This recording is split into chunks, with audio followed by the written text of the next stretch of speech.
6 сынып мектеп оқулығы. Жер астына саяхат. 1957 жылы Ақжан Машановтың «Жер астынан саяхат» атты ғылыми-фантастикалық кітабы жарық көрді. Шығарманың кейіпкерлері Жабай мен Қабай туған еліміздің тарихи аймақтарына сапар шегеді.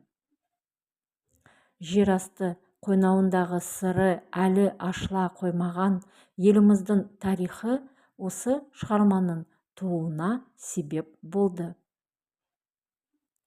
Олар жерасты әлеміне қызығушылық танытады. Кейіпкерлердің ынта-ықыластары мен батыл әрекеттері шығарманың идеясын аша түседі.